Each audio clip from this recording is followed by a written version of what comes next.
나 이순덕. 올해 65. 사람들은 내가 평범한 노인이라고 생각할 거다. 하지만 내 인생이 평범했던 적은 단 한 번도 없었다. 23세 결혼했다.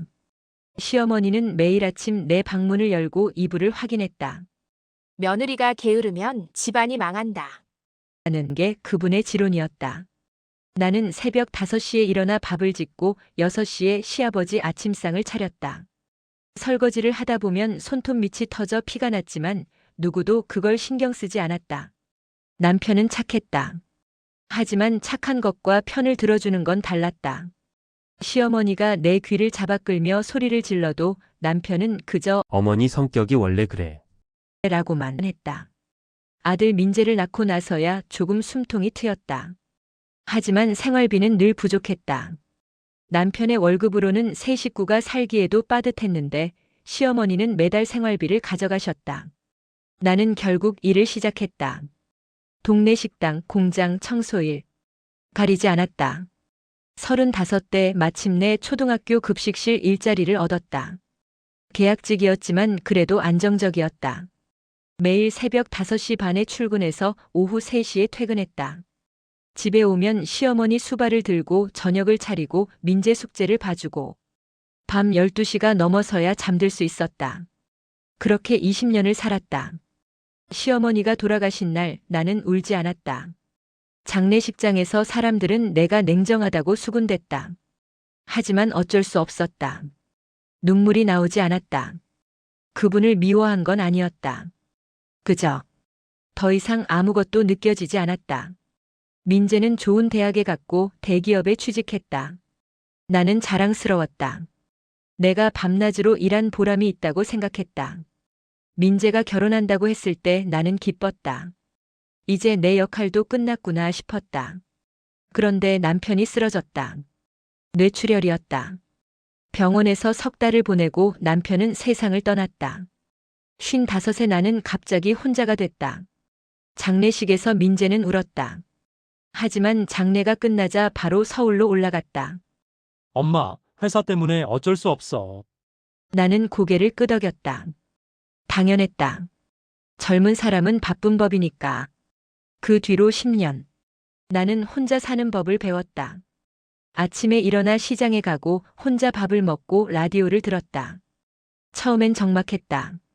평생 누군가를 챙기며 살았는데 갑자기 챙길 사람이 없으니 허전했다. 하지만 시간이 지나면서 이상한 감정이 들었다. 자유로웠다. 아무도 나를 깨우지 않았다. 아무도 내게 뭘 하라고 지시하지 않았다. 내가 먹고 싶은 걸 먹고 자고 싶을 때 잤다. 처음으로, 진짜 처음으로 내 시간이 온전히 내 것이었다. 민재는 명절 때만 왔다. 며느리 소연은 예의 바르게 인사했지만 눈빛은 차가웠다. 나는 신경 쓰지 않으려 했다. 다들 바쁘니까. 나도 젊었을 때 시어머니가 부담스러웠으니까. 60을 넘기고 급식실에서 퇴직했다. 30년을 일한 곳이었다. 동료들이 작은 파티를 열어줬다. 순덕 언니, 이제 편히 쉬세요. 나는 웃으며 고개를 끄덕였다. 하지만 집에 돌아오니 공허했다. 뭘 해야 할지 몰랐다. 평생 일만 했는데 갑자기 할 일이 없었다. 텔레비전을 틀어도 재미가 없었다. 책을 읽어도 눈에 들어오지 않았다. 그렇게 1년이 지났다. 어느 날 복지관에서 노인 상담 프로그램을 한다는 전단지를 받았다. 무료였다. 나는 별 생각 없이 찾아갔다. 상담사는 젊은 여자였다. 그녀는 내게 물었다. 어르신 요즘 기분이 어떠세요? 나는 잠시 생각했다. 그리고 대답했다. 잘 모르겠어요. 기분이라는 게 오랫동안 느껴본 적이 없어서. 상담사는 고개를 끄덕이며 뭔가를 적었다. 그리고 내게 노인권익센터 전화번호를 적어줬다. 혹시 힘든 일이 생기시면 여기로 연락하세요. 나는 그 종이를 지갑에 넣었다. 쓸 일이 있을 거라곤 생각하지 않았다. 그런데 그날이 왔다. 민재에게서 전화가 왔다. 목소리가 평소보다 조심스러웠다. 엄마, 요즘 혼자 계시니까 걱정돼서 그래. 나는 웃었다. 괜찮아, 엄만 잘 지내. 그래도 말이야, 요양센터 체험 프로그램이 있는데 며칠만 다녀오는 게 어때? 체험. 그 단어가 내 경계심을 누그러뜨렸다. 며칠만 다녀오면 되는 거라니. 나쁘지 않아 보였다. 그래, 알았어. 그게 시작이었다. 사흘 뒤 민재가 소연과 함께 집에 왔다. 평일 낮에 둘이 함께 온 건 처음이었다. 뭔가 이상했지만 나는 반가운 척했다. 며느리와 아들이 함께 온 게 언제였던가. 어머니, 앉으세요. 소연이 내 손을 이끌어 소파에 앉혔다. 민재는 가방에서 서류 뭉치를 꺼냈다. 두툼했다. 체험 프로그램 치고는 서류가 너무 많았다. 엄마, 여기 실버타운 브로셔예요. 요즘 시설이 정말 좋대요. 실버타운. 처음 듣는 말은 아니었다. 텔레비전에서 본 적 있었다. 깔끔한 방, 웃고 있는 노인들, 친절한 직원들. 광고는 늘 아름다웠다. 어머니, 요즘 혼자 계시면 위험하다고 하잖아요. 넘어지시기라도 하면 큰일이에요. 나는 내 다리를 내려다봤다. 멀쩡했다. 매일 시장까지 왕복 40분을 걷는데 뭐가 위험하다는 건지 모르겠었다. 나는 아직 잘 걷는데? 지금은 괜찮으셔도 나중에 문제가 생길 수 있잖아요. 소연의 목소리는 부드러웠지만 단호했다. 마치 이미 결정된 일을 통보하는 것 같았다. 민재가 브로셔를 펼쳤다. 24시간 케어 시스템, 영양관리 식단, 문화 프로그램. 글자들은 반짝거렸다. 엄마, 여기 보세요. 매일 프로그램도 있고 또래분들도 많대요. 엄마 혼자 집에만 계시는 것보다 훨씬 좋을 거예요. 나는 브로셔를 들여다봤다. 사진 속 노인들은 모두 웃고 있었다. 너무 환하게. 마치 연기하는 것처럼. 며칠만 체험하는 거지. 민재와 소연이 눈을 마주쳤다. 그 짧은 순간의 침묵이 내 가슴을 찔렀다. 일단 단기 보호 프로그램으로 시작하는 거예요. 한 달 정도. 한 달. 며칠이 한 달이 됐다. 엄마를 위해서예요. 우리가 매일 챙겨드릴 수가 없잖아요. 위에서. 그 말이 내 입을 막았다. 평생을 남을 위해 살았다. 시어머니를 위해, 남편을 위해, 아들을 위해. 이제는 아들이 나를 위한다고 했다. 거절하면 나는 고집 센 노인이 되는 거였다. 자식들 애먹이는 철없는 늙은이. 알았어. 내 목소리는 생각보다 작았다. 민재가 환하게 웃었다. 엄마, 잘 생각하셨어요. 다녀오시면 오히려 좋아하실 거예요. 그날 저녁 나는 짐을 쌌다. 옷 몇 벌, 세면도구, 약. 많이 가져가지 않았다. 어차피 한 달이니까. 하지만 짐을 싸면서도 계속 이상한 느낌이 들었다. 뭔가 잘못되고 있다는 느낌. 이틀 뒤 민재의 차를 타고 센터로 향했다. 차 안은 조용했다. 소연은 내내 핸드폰만 받고 민재는 라디오를 틀었다. 엄마, 긴장하지 마세요. 시설 정말 좋아요. 나는 고개를 끄덕였다. 창밖을 바라봤다. 도시를 벗어나 한참을 달렸다. 점점 건물이 줄어들고 나무가 많아졌다. 센터는 시 외곽에 있었다. 생각보다 외진 곳이었다. 주변에 다른 건물은 보이지 않았다. 3층짜리 건물이었고 외관은 깔끔했다. 입구에서 직원이 우리를 맞았다. 40대쯤 돼 보이는 여자였다. 웃고 있었지만 눈은 웃지 않았다. 어르신, 어서 오세요. 입소 절차 진행하시죠. 입소. 체험이 아니라 입소라고 했다. 상담실로 안내됐다. 책상 위에는 서류가 가득했다. 직원은 민재에게만 설명했다. 보호자 동의서, 의료 동의서, 재산관리 위임서. 재산관리 위임서. 잠깐, 그게 뭐예요? 내가 끼어들자 직원이 짧게 웃었다. 어르신, 혹시 모를 응급 상황에 대비해서 보호자분이 금융 업무를 대신할 수 있게 하는 거예요. 형식적인 거예요. 형식적. 하지만 내 통장을 민재가 관리한다는 뜻이었다. 나는 그런 거 안 해도 되는데. 엄마, 만에 하나 무슨 일 생기면 병원비 처리해야 하잖아요. 그냥 사인하세요. 민재의 목소리가 약간 날카로워졌다. 짜증이 섞여 있었다. 나는 입을 다물었다. 직원이 서류를 하나씩 내 앞에 놓았다. 여기 사인하시면 됩니다. 나는 서류를 읽으려 했다. 하지만 글씨가 너무 작았다. 안경을 쓰고 있었는데도 잘 안 보였다. 이게 무슨 내용이에요? 입소 동의서요. 어르신이 자발적으로 입소하신다는 내용이에요. 자발적. 나는 정말 자발적으로 온 걸까? 하지만 민재와 소연이 나를 바라보고 있었다. 빨리 끝내고 싶어 하는 얼굴이었다. 나는 펜을 들었다. 손이 떨렸다. 이름을 쓰는데 글씨가 삐뚤빼뚤했다. 좋아요. 다 됐습니다. 그럼 방으로 안내해 드릴게요. 직원이 일어섰다. 민재와 소연도 따라 일어났다. 복도를 걸었다. 긴 복도였다. 양쪽에 방문들이 줄지어 있었다. 어디선가 신음소리가 들렸다. 소독약 냄새가 코를 찔렀다. 여기에요. 2층 끝에서 두 번째 방이었다. 문을 열자 작은 방이 나타났다. 침대 2개, 작은 옷장, 창문. 그게 전부였다. 어머니, 여기서 지내세요. 룸메이트 분은 지금 프로그램 참여 중이세요. 나는 방 안으로 들어갔다. 창문으로 다가갔다. 열어보려 했는데 잠겨 있었다. 손잡이가 아예 없었다. 창문이 안 열려요. 안전 때문에 창문은 잠가놨어요. 환기는 에어컨으로 하시면 됩니다. 뒤에서 민재의 목소리가 들렸다. 엄마, 우리 이제 가봐야 해요. 회사 일도 있고. 나는 돌아봤다. 민재는 이미 문 쪽으로 가고 있었다. 언제 와? 주말에 올게요. 전화할게요. 핸드폰은? 여기서 관리해준대요. 잃어버리실까봐. 그 말과 함께 민재와 소연이 나갔다. 문이 닫혔다. 딸깍. 잠기는 소리가 들렸다. 나는 문고리를 잡았다. 돌렸다. 열리지 않았다.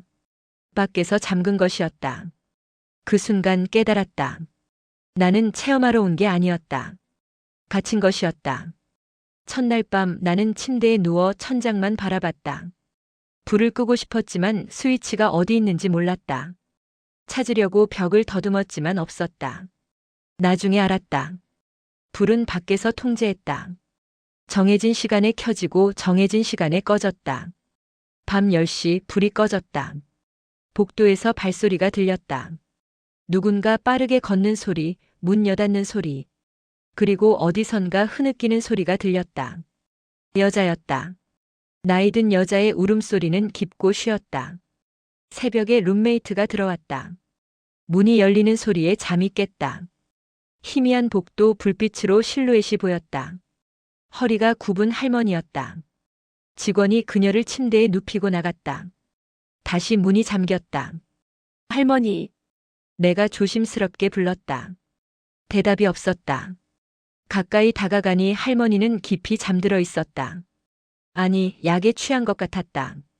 아침은 7시에 시작됐다. 스피커에서 경쾌한 음악이 흘러나왔다. 어르신 여러분, 좋은 아침입니다. 목소리는 밝았지만 기계적이었다. 문이 열렸다. 직원이 휠체어를 밀고 들어왔다. 어르신, 식당으로 가시죠. 저는 걸을 수 있는데요. 규정이에요. 안전을 위해서요. 나는 휠체어에 앉아야 했다. 멀쩡한 다리로 걸을 수 있는데 휠체어에 앉혀졌다. 식당은 1층에 있었다. 20명 정도의 노인들이 앉아 있었다. 모두 조용했다. 배식받은 음식은 따뜻했지만 맛이 없었다. 죽이었다. 건더기가 거의 없는 밍밍한 죽. 식사 후 프로그램 시간이었다. 레크리에이션 시간입니다. 강당이라고 하기엔 작은 공간이었다. 직원이 앞에서 율동을 했다. 노인들은 멍하니 앉아 있었다. 몇몇은 졸고 있었다.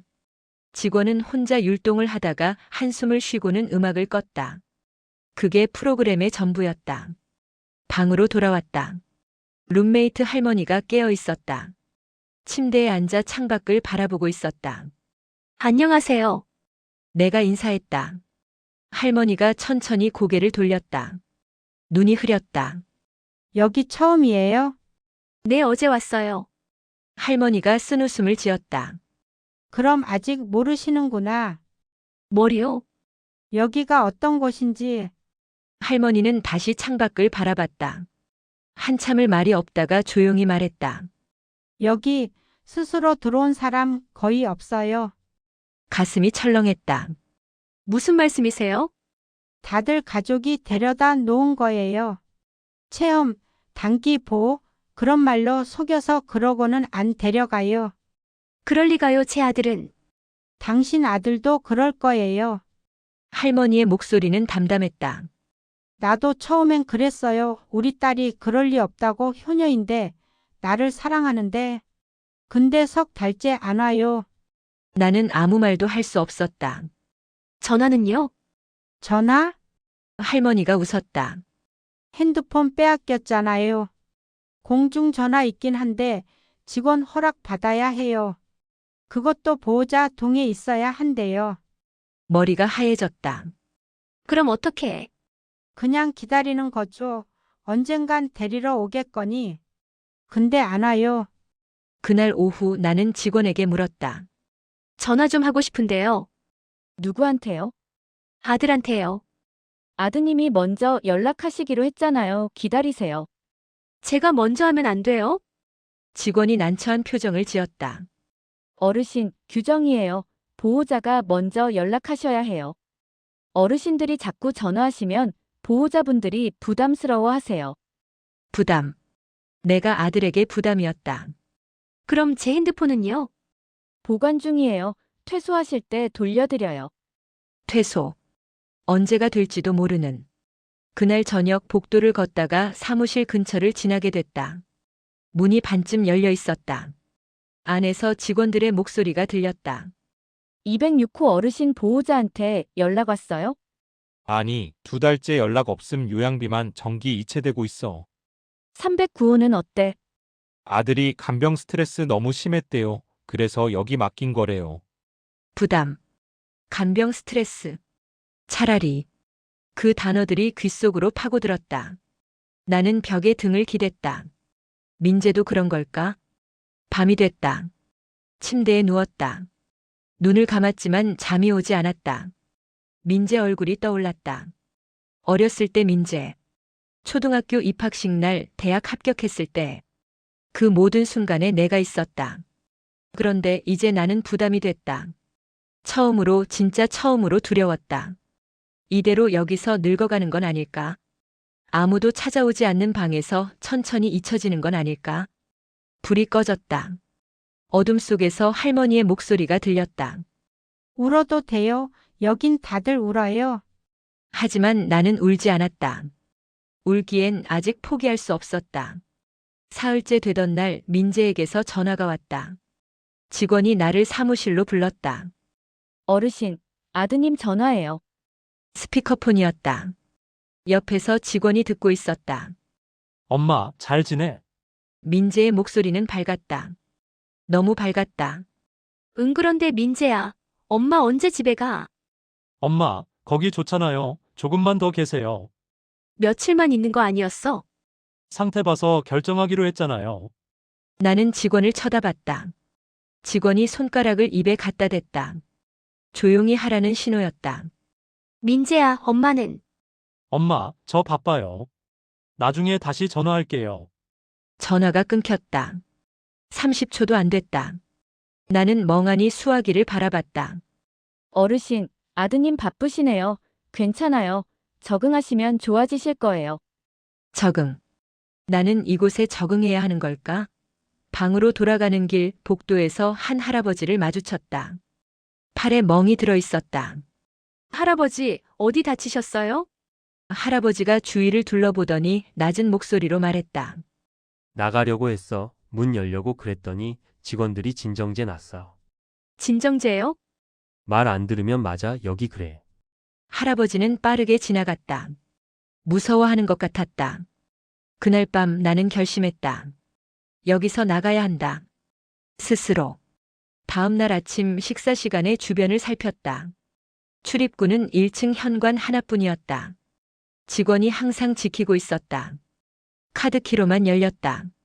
창문들은 전부 잠겨 있었다. 2층 이상은 높아서 뛰어내릴 수도 없었다. 점심 후 프로그램 시간에 화장실에 간다고 했다. 직원이 따라왔다. 혼자 갈 수 있어요. 규정이에요, 어르신. 화장실 앞에서 기다리고 있었다. 나는 한숨을 쉬었다. 감옥이었다. 철창이 없는 감옥. 나흘째 민재가 면회를 왔다. 소연은 없었다. 엄마, 어때? 괜찮아? 나는 민재의 눈을 똑바로 봤다. 민재야, 엄마 집에 가고 싶어. 엄마, 며칠만 있는 거라며? 벌써 나흘이야. 민재가 시선을 피했다. 엄마, 사실은요. 여기 좀 오래 계셔야 할 것 같아요. 가슴이 내려앉았다. 무슨 소리야? 엄마 혼자 계시면 위험하잖아요. 저희도 매일 못 가고. 나는 멀쩡해. 혼자서도 잘 살았어. 내 목소리가 커졌다. 다른 사람들이 쳐다봤다. 민재가 당황한 표정으로 내 손을 잡았다. 엄마, 진정하세요. 사람들 보잖아요. 민재야, 제발 엄마 여기 있기 싫어. 집에 가고 싶어. 처음으로 애원했다. 내 아들에게. 민재는 한참을 말이 없다가 입을 열었다. 엄마, 솔직히 말할게요. 요즘 회사 일도 힘들고 소연이도 스트레스 받고 엄마 혼자 계시면 저희가 계속 신경 써야 하잖아요. 만약에 넘어지시기라도 하면 저희가 다 책임져야 하고. 그래서 나를 버리는 거야? 민재의 얼굴이 굳었다. 버린다는 게 무슨 말씀이세요? 여기 좋은 시설이잖아요. 돈도 매달 내고 있고. 돈? 그게 다야? 돈 내면 끝이야? 엄마, 왜 이래요? 엄마를 위해서 하는 건데. 나를 위해서, 나는 웃음이 나왔다. 쓴 웃음이었다. 너를 위해서지. 엄마가 부담스러우니까, 귀찮으니까. 엄마, 민재가 소리쳤다. 주변이 조용해졌다. 민재는 주위를 둘러보더니 목소리를 낮췄다. 엄마, 제발 이해해 주세요. 저도 힘들어요. 너만 힘들어. 엄마는? 민재는 대답하지 않았다. 그냥 고개를 숙이고 있었다. 5분쯤 지났을까? 민재가 일어섰다. 저 가봐야 해요. 다음에 또 올게요. 언제? 바쁘면 다음 달에라도. 다음 달. 그 말에 모든 게 명확해졌다. 민재는 날 여기 두고 갈 생각이었다. 오래. 아주 오래. 민재야, 내가 불렀다. 민재가 돌아봤다. 나 여기서 나갈 거야. 민재는 쓴웃음을 지었다. 엄마, 어떡해요? 보호자 동의 없으면 못 나가요. 그 말을 남기고 민재는 나갔다. 나는 면회실에 혼자 남았다. 창밖을 봤다. 철조망은 없었지만 나갈 수 없었다. 문은 열려 있었지만 자유는 없었다. 그날 밤 나는 결심했다. 반드시 나가겠다고. 어떻게든. 룸메이트 할머니에게 물었다. 할머니, 여기서 나간 사람 있어요? 할머니가 고개를 저었다. 글쎄 죽어서 나간 사람은 봤어도 그 말에 온몸이 차가워졌다. 하지만 나는 포기하지 않았다. 문득 예전에 복지관 상담사가 준 전화번호가 떠올랐다. 노인권익센터. 내 지갑은 어디 있을까? 입소할 때 직원이 가져갔다. 귀중품 보관한다고. 지갑 안에 그 전화번호가 있었다. 나는 계획을 세우기 시작했다. 조용히 신중하게. 살아서 나가는 방법을. 일주일이 지났다. 민재는 오지 않았다. 전화도 없었다. 나는 매일 관찰했다. 직원들의 패턴, 교대 시간, 문이 열리는 순간들. 새벽 5시 야간 직원이 졸고 있었다. 오후 3시 교대 시간에 복도가 잠깐 비었다. 하지만 출입문 카드키가 문제였다. 어느 날 오후 새로운 직원이 왔다. 젊은 남자였다. 다른 직원들보다 친절해 보였다. 점심 배식을 하면서 노인들에게 말을 걸었다. 할머니, 식사 맛있으세요? 대부분은 대답하지 않았지만 나는 기회라고 생각했다. 배식하시느라 힘드시죠? 내가 말을 걸었다. 젊은 직원이 놀란 듯 웃었다. 괜찮아요? 어르신, 여기 오신 지 얼마 안 되셨죠? 일주일 됐어요. 적응 잘 되세요? 글쎄요. 집이 그리워서요. 직원의 표정이 잠깐 어두워졌다. 그러시겠어요? 그는 무언가 말하려다 입을 다물었다. 나는 조심스럽게 물었다. 혹시 전화 한 통만 할 수 있을까요? 제 지갑에 중요한 번호가 있는데 어르신, 그건 제가. 부탁이에요. 딱 한 번만. 아무한테도 말 안 할게요. 직원은 망설였다. 주위를 둘러봤다. 다른 직원들이 없었다. 무슨 번호인데요? 예전에 상담받았던 곳이에요. 노인 복지 관련. 나는 노인권익센터라는 말을 삼켰다. 직원이 눈치챌까봐. 잠깐만요. 직원이 사무실로 갔다. 5분 후 돌아왔다. 내 지갑을 들고 어서 하세요. 근데 짧게요. 손이 떨렸다. 지갑을 열었다. 낡은 종이가 있었다. 노인권익센터. 나는 번호를 외웠다.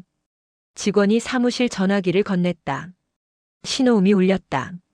한 번, 두 번. 제발. 네, 노인권익센터입니다. 여자 목소리였다. 나는 재빨리 말했다. 저 도움이 필요해요. 요양원에 있는데 나가고 싶은데 못 나가요. 어르신 천천히 말씀하세요. 어디 계세요? 은빈 요양센터요. 아들이 며칠만 체험한다고 해서 왔는데 이제 안 데려가려고 해요. 제 의사랑 상관없이. 어르신 본인 의사에 반해서 시설에 계신 거면 이건 문제가 될 수 있어요. 정신이 온전하신 거죠? 네. 저 멀쩡해요. 그냥 아들이 부담스러워서 여기 둔 거예요. 직원이 조조해하며 손목시계를 가리켰다. 성함이랑 연락처 남겨주세요. 저희가 확인해 볼게요. 나는 빠르게 정보를 줬다. 그런데 전화 받을 수가 없어요. 핸드폰을 빼앗겼거든요. 알겠습니다. 며칠 안에 방문하겠습니다. 그때까지 조심하세요. 전화가 끊겼다. 직원이 전화기를 가져갔다. 어르신 이거 문제 안 되는 거죠? 고맙습니다. 정말 고마워요. 그날 밤 나는 처음으로 깊이 잠들었다. 희망이 생겼다. 사흘 후 오전 10시쯤 사무실이 소란스러워졌다. 목소리들이 들렸다. 신분증 보여드렸잖아요. 저희 어르신들 면담하러 왔습니다. 권익센터에서 온 것이었다. 센터장이 당황한 표정으로 나왔다. 무슨 일로 오셨는지. 이순덕 어르신 면담 건입니다. 본인 의사 확인이 필요해서요. 내 이름이 불렸다. 가슴이 두근거렸다.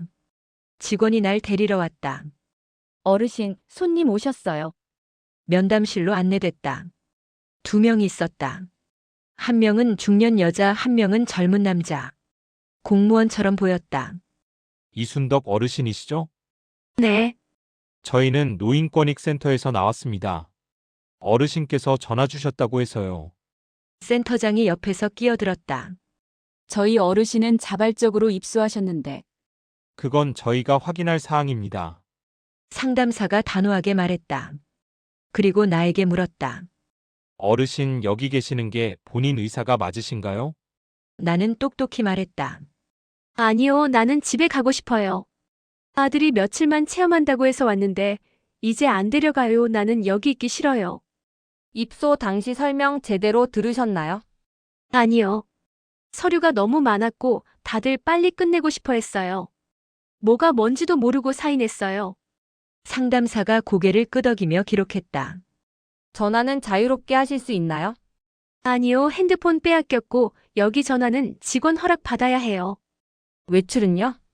못해요. 문이 다 잠겨 있어요. 센터장의 얼굴이 굳었다. 상담사가 그녀를 쳐다봤다. 입소 동의서 확인 가능할까요? 지금은 지금 당장 필요합니다. 서류가 나왔다. 상담사가 읽더니 고개를 저었다. 장기 입소 동의서네요. 단기 보호가 아니라.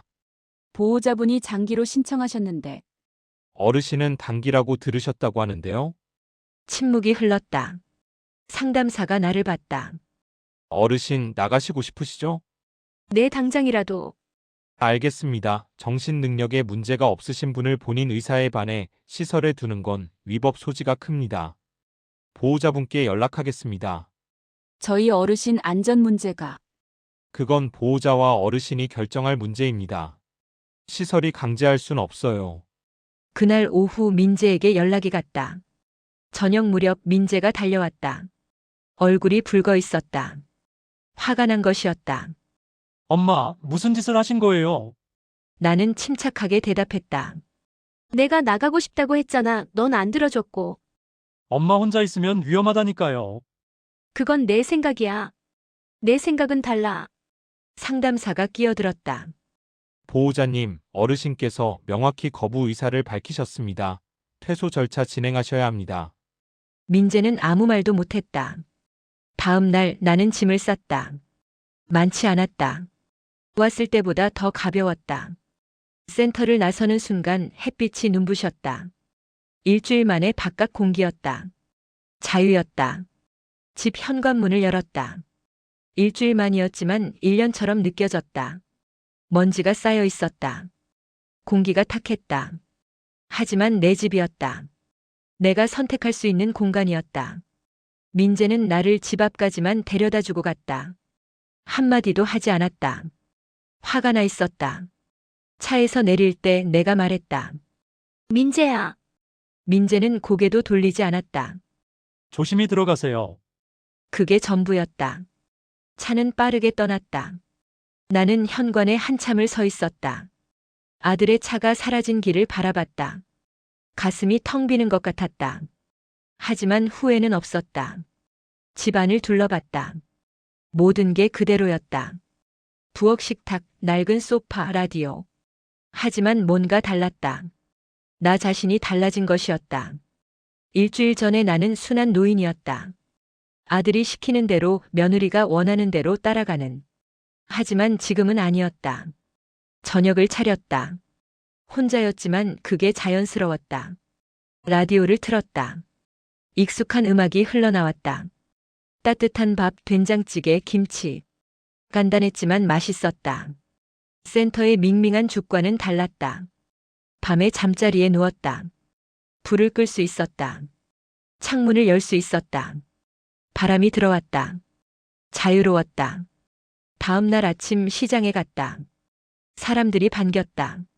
순덕 씨, 어디 갔다 왔어? 한동안 안 보이더니.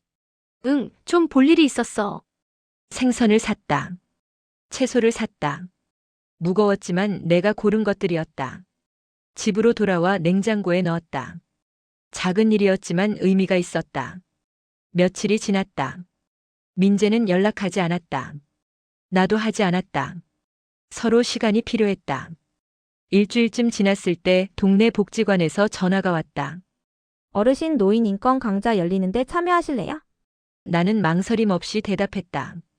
네, 할게요. 강좌는 매주 화요일 오후 2시였다. 첫 강의에 갔다. 20명 정도의 노인들이 있었다. 강사는 젊은 여자였다. 변호사라고 했다. 어르신들 본인 의사에 반하는 시설 입소는 불법입니다. 재산을 함부로 관리당하는 것도 불법입니다. 어르신들에게도 권리가 있습니다. 강의를 들으면서 가슴이 뜨거워졌다. 내가 잘못한 게 아니었다. 내가 이상한 게 아니었다. 나에게도 선택할 권리가 있었다. 강의가 끝나고 몇몇 노인들과 차를 마셨다. 나는 내 이야기를 했다. 저도 아들이 요양원 보내려고 했어요. 어떻게 하셨어요? 권익센터에 전화한 것, 상담사가 온 것, 퇴소한 것 모두 얘기했다. 대단하세요.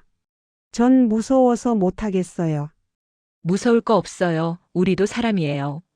늙었다고 권리가 없는 게 아니에요. 내 목소리는 단호했다. 예전에 나 같지 않았다. 한 달이 지났다. 민재에게서 연락이 왔다. 문자였다. 엄마, 잘 계세요? 짧았다. 나는 답장했다. 잘 지내. 걱정 마. 더 이상 아무 말도 하지 않았다. 서운함을 늘어놓거나 섭섭하다고 하지 않았다. 그냥 사실만 말했다. 며칠 후 민재가 집에 왔다. 소연도 함께였다. 어색했다. 거실에 앉았다. 민재가 먼저 입을 열었다. 엄마. 그때는 제가 너무 심했어요. 됐어. 아니에요. 제가 엄마 생각은 안 하고 제 편한 대로만 하려고 했어요. 나는 민재를 봤다. 아들은 고개를 숙이고 있었다. 민재야, 네, 엄마. 너희가 내 인생을 대신 살 수는 없어. 민재가 고개를 들었다. 알아요. 이제 알았어요. 나도 나이 들었지만 아직 내가 결정할 수 있어. 언젠가 정말 도움이 필요할 때가 오겠지. 하지만 그건 내가 먼저 말할게. 너희가 정하는 게 아니야. 소연이 눈물을 닦았다. 어머니, 죄송해요. 저희가 어머니를 짐처럼 생각했어요. 짐은 아니야. 다만 나도 존중받고 싶었어. 그게 다야. 민재가 내 손을 잡았다. 앞으로는 엄마랑 상의할게요. 엄마 의견 먼저 물을게요. 그래. 그것만 해주면 돼. 그날 저녁 민재와 소연은 저녁을 먹고 갔다. 내가 차린 식사였다. 소연이 말했다. 어머니, 맛있어요. 센터 음식보다 훨씬 나아요. 나는 웃었다. 그치? 내가 해먹는 게 제일 맛있지. 돌아가는 민재의 뒷모습을 봤다. 예전과는 달랐다. 어깨가 조금 숙여져 있었다. 미안함이 섞여 있었다. 하지만 그게 시작이었다. 진짜 관계의 시작. 그날 밤 나는 일기를 썼다. 오랜만이었다. 오늘 아들과 화해했다. 완전히는 아니지만 조금은 나는 이제 안다. 늙는다는 건 사라지는 게 아니라는 걸 선택하지 못할 때 문제라는 걸. 창밖을 봤다. 달이 떠 있었다. 화냈다. 나는 여전히 이순덕이었다. 65. 혼자 사는 노인. 하지만 이제는 알았다. 나에게도 목소리가 있다는 걸. 그 목소리를 내도 된다는 걸. 그리고 그건 나이와 상관없다는 걸. 석 달이 지났다. 내 삶은 조용히 하지만 확실하게 달라졌다. 매주 화요일 복지관 인권 강좌에 갔다. 거기서 만난 사람들과 친해졌다. 김영자 할머니, 박철수 할아버지. 비슷한 경험을 가진 사람들이었다. 우리는 서로의 이야기를 나눴다. 혼자가 아니라는 걸 알았다. 어느 날 강사가 제안했다. 어르신들 본인 경험을 다른 분들께 나눠주시는 건 어떨까요? 같은 처지에 계신 분들께 큰 도움이 될 거예요. 나는 고개를 끄덕였다. 내 이야기가 누군가에게 도움이 될 수 있다면 기꺼이 하고 싶었다. 다음 주 나는 강좌에서 발표했다. 떨렸다. 사람들 앞에서 말하는 게 처음이었다. 하지만 시작하자 말이 술술 나왔다. 저는 이순덕입니다. 석 달 전 저는 제 의사와 상관없이 요양센터에 보내졌습니다. 아들이 체험이라고 했지만 사실은 저를 거기 두려고 했던 거였어요. 사람들이 집중해서 들었다. 누군가는 고개를 끄덕였다. 저는 무섭고 외롭고 화가 났어요. 하지만 가만히 있지 않았어요. 도움을 요청했고 권익센터에 연락했고 결국 나왔어요. 박수 소리가 났다. 작았지만 따뜻했다. 한 할머니가 손을 들었다. 그 후에 아드님과는 어떻게 되셨어요? 처음엔 관계가 나빴어요. 서로 서운했죠. 하지만 시간이 지나니 아들도 이해하더라고요. 지금은 예전처럼은 아니지만 서로 존중하며 지내요. 강의가 끝나고 여러 사람이 다가왔다. 저도 비슷한 상황이에요. 용기가 났어요. 저는 딸이 요양원 얘기를 꺼내는데 어떻게 해야 할지 모르겠어요. 나는 그들에게 권익센터 번호를 알려줬다. 혼자 고민하지 마세요. 도움받을 수 있어요. 우리에게도 권리가 있어요. 그날 이후 나는 정기적으로 강좌에서 이야기했다. 내 경험이 누군가에게 힘이 된다는 게 신기했다. 나 같은 평범한 노인의 이야기가. 민재와의 관계도 조금씩 회복됐다. 한 달에 2번 정도 만났다. 예전처럼 자주는 아니었지만 만날 때는 진솔했다. 민재가 물었다. 엄마, 그때 정말 무서웠어요? 응, 무서웠어. 버려진다는 게 이런 거구나 싶었지. 미안해요, 엄마 정말. 이제 됐어.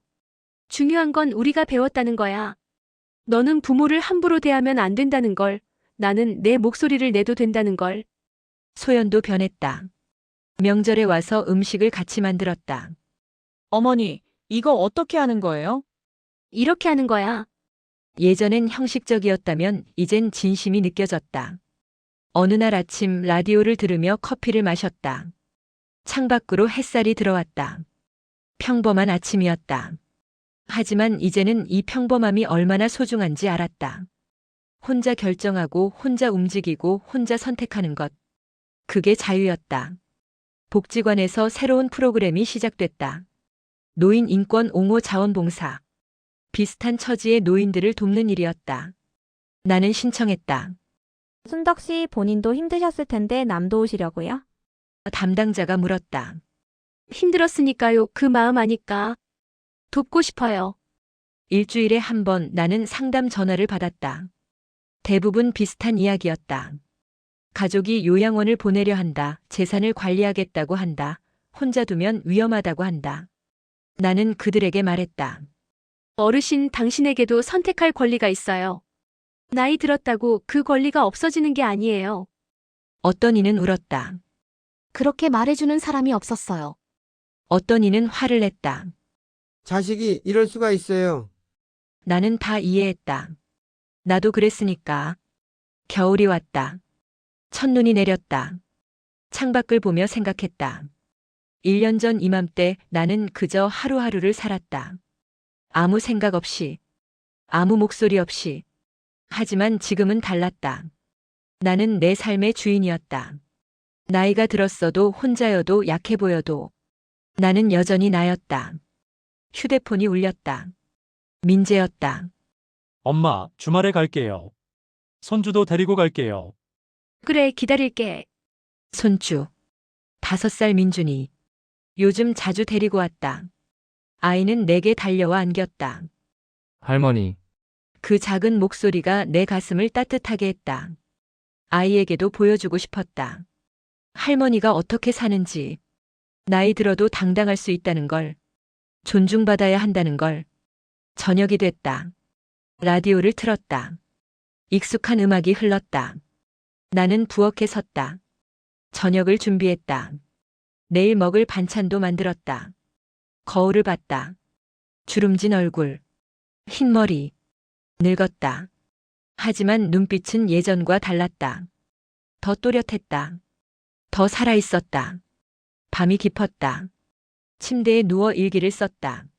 오늘도 내 하루를 살았다. 내 선택으로, 내 의지로. 그게 가장 중요한 거였다. 펜을 놓고 불을 껐다. 내가 원하는 시간에 어둠이 찾아왔다. 하지만 무섭지 않았다. 내일도 나는 깰 것이다. 새벽 6시 습관처럼. 하지만 이제는 안다. 그건 누가 시켜서가 아니라 내가 선택한 삶이라는 걸. 나는 이순덕이다. 65. 혼자 사는 노인. 하지만 나는 살아있다. 내 목소리로, 내 선택으로. 그리고 오늘도 나는 내 이름으로 하루를 시작한다. 이순덕 할머니의 이야기 어떠셨나요? 나이가 든다는 것은 권리를 잃는 게 아닙니다. 선택할 수 없게 될 때, 목소리를 낼 수 없게 될 때, 그때 진짜 문제가 시작되는 겁니다. 우리 주변에도 이런 일들이 일어나고 있습니다. 가족의 이름으로, 보호라는 이름으로 누군가의 자유가 빼앗기고 있습니다. 만약 여러분의 부모님, 할머니, 할아버지께서 비슷한 상황에 계시다면, 혹은 여러분 스스로가 그런 압박을 받고 계시다면 기억하세요. 도움을 요청할 수 있습니다. 노인권익센터 1577-1389 이 번호 하나가 누군가의 인생을 바꿀 수 있습니다. 나이는 숫자일 뿐입니다. 존엄과 선택의 권리는 나이와 상관없습니다. 이 이야기가 조금이라도 와닿으셨다면 좋아요 버튼으로 응원 부탁드립니다. 그리고 구독 알림 설정까지 해주시면 더 많은 이야기로 찾아뵙겠습니다. 여러분의 부모님, 조부모님께도 이 영상을 공유해주세요. 혼자가 아니라는 것, 목소리를 낼 수 있다는 것, 그걸 알려주는 것만으로도 큰 힘이 될 수 있습니다. 댓글로 여러분의 생각을 들려주세요. 여러분의 이야기가 또 다른 누군가에게 힘이 될 수 있습니다. 다음에도 우리 사회의 소외된 목소리, 꼭 들려야 할 이야기로 찾아오겠습니다. 시청해주셔서 감사합니다.